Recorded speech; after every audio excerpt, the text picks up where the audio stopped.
out the facts, please. Your Honor, on Saturday, January 1st, 2022, at approximately 12:55 a.m., the Rhode Island State Police Wickford Barracks received multiple 911 calls regarding a two-car motor vehicle accident on Route 95 South in the area of Exit 10, Route 117. Troopers arrived on scene along with Warwick Fire and Rescue. Upon arrival, responding personnel observed a gray Nissan Altima resting on its roof in the wood line, and a silver Mercedes sedan just south of the Nissan in the right breakdown lane. Members approached the Nissan in the wood line, and the sole occupant of the vehicle, Olivia Pastoretti, age 17, was unresponsive and was later pronounced deceased at the scene. The Mercedes was observed to be unoccupied with heavy front-end damage. Preliminary investigation revealed that the gray Nissan Altima, bearing Rhode Island registration -2, was traveling in the second lane on Route 95 South in the city of Warwick. A gray Mercedes bearing Rhode Island registration 404-932 was traveling at a high rate of speed in the high-speed lane behind the Nissan. At a point south of Exit 10, Mercedes crossed into the third lane of travel, then into the second lane. The front passenger side bumper of the Mercedes subsequently struck the rear end of the Nissan. As a result, the Nissan was pushed into the first lane, then into the grassy shoulder, down an embankment. The Nissan struck a tree in the embankment and rolled onto its roof where it came to rest. The impact caused the Mercedes to spin several times before coming to final rest in the breakdown lane. Several witnesses of the crash remained on scene and advised members of the Wickford Barracks that the operator of the vehicle that caused the crash, who was operating the silver Mercedes, had fled the scene. Canine personnel as well as an infrared drone were deployed in an attempt to locate the fleeing suspect, but yielded negative results. While further speaking with the witnesses on scene, witnesses stated that the fleeing operator of the silver Mercedes fled into the wood line, then returned back to the vehicle to gather personal items for approximately 2 minutes before fleeing again. The only description of the operator was that he was a male. Witnesses further advised that prior to the crash, they observed the silver Mercedes traveling at high rates of speed.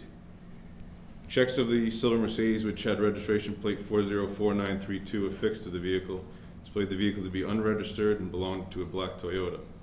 Troopers inventoried the Mercedes and observed several empty Corona bottles and detected the odor of burnt marijuana. Check of the VIN displayed on the silver Mercedes displayed the previous owner to reside in the town of Lincoln. Troopers responded to the last owner's residence at approximately 5 a.m., where a copy of the bill of sale was produced. It was determined to be sold to an Alicia Peckham. It should be noted that during the investigation on site at the crash scene, Alicia Peckham, the vehicle was sold to, arrived at the scene of the accident and spoke with troopers. At that time, she stated she was attempting to locate her boyfriend, Aramis Segura, but was unsure if it was his vehicle that was involved.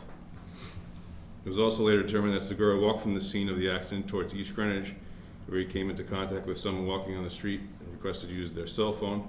At that time, Mr. Segura used the cell phone to contact Ms. Alicia Peckham to pick him up. Ms. Peckham stated she hadn't seen her boyfriend in approximately 2 weeks. She invited troopers inside, and troopers ultimately located Mr. Segura hiding under his bed. Segura and Peckham both voluntarily agreed to respond back to the Crown State Police Headquarters and provide formal statements. During the statement, Mr. Segura admitted to being the operator of the Mercedes, as well as leaving the scene after the accident. Also, it should be noted, Segura admitted to having 3 beers and smoking marijuana prior to the accident. Your Honor, this extensive criminal history with a variety of different criminal charges. We're requesting $250,000 with surety, pre-trial services and monitoring, and no driving.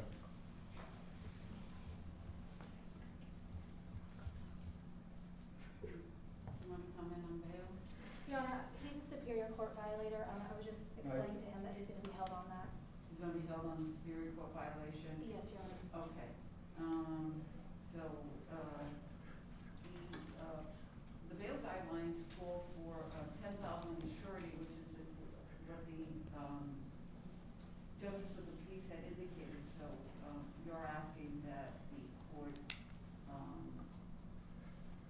exceed the guidelines here because he's a violator. Is that your basis of it? Your Honor, based on his violation, his criminal history, the fact that he was hiding under his bed, fled from the scene, that's what we're requesting.